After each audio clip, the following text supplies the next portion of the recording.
human rights of an entire region, and quite notably for today's event, a great risk to the national security of the United States.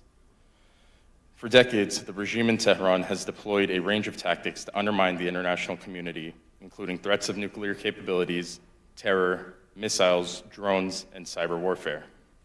More recently, however, reports and information have come to light which have uncovered a clandestine web of influence operations in the West, demanding our utmost attention, prompt action, and reevaluation of our approach to safeguarding our nation's integrity and democratic principles.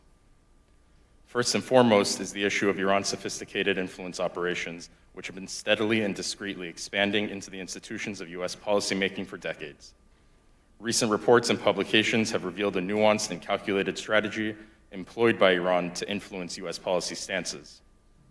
The approach has taken on a dual-front approach aimed at both changing the narrative and direction that the United States takes in their foreign policy with the Islamic Republic, as well as specifically targeting Iran's opposition groups, most notably the MEK, in an attempt to discredit and demonize the organization's credibility internally and abroad. The impact of these influence operations on US foreign policy has undeniably been profound, but most definitely is not something new. For years, regime-backed lobbies have been active in shaping the social and political perception around the Islamic Republic, attempting to soften the realities of the regime's activities and simultaneously push for unwavering appeasement. These narratives became evident in the lead-up to the JCPOA negotiations as Tehran continued their malign behaviors in the region in spite of being granted extensive concessions during the negotiations process. Rather than highlighting the human rights abuses and destabilization of the region, the focal point was on the so-called progress that was being made. More recently, Iran's covert influence activities was revealed in a report published by the news outlet Semaphore and New York Post. This piece outlines how Tehran's mullahs were able to construct an elaborate ruse through the establishment of so-called think tanks like the Iran Experts Initiative as a means of getting close to US policymakers and even infiltrating branches of the federal government and penetrating deep into decision-making processes. The second area of Iran's dual approach has been the ongoing and unfounded attacks on the MEK to derail the opposition's progress in fighting for regime change. Mechanisms of disinformation, including character assassination and historical revisionism, showcase the extent Tehran has been willing to go to paint the MEK in a negative light.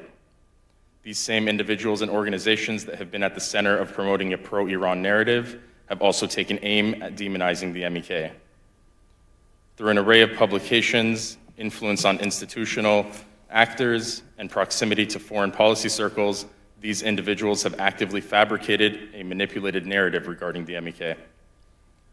So as we look for a path to the right policy on Iran, a policy that can address the threat of the head of the snake in Tehran, it is important to take into account Iran's covert influence operations on US institutions and within the US government as major concerns that cannot go overlooked.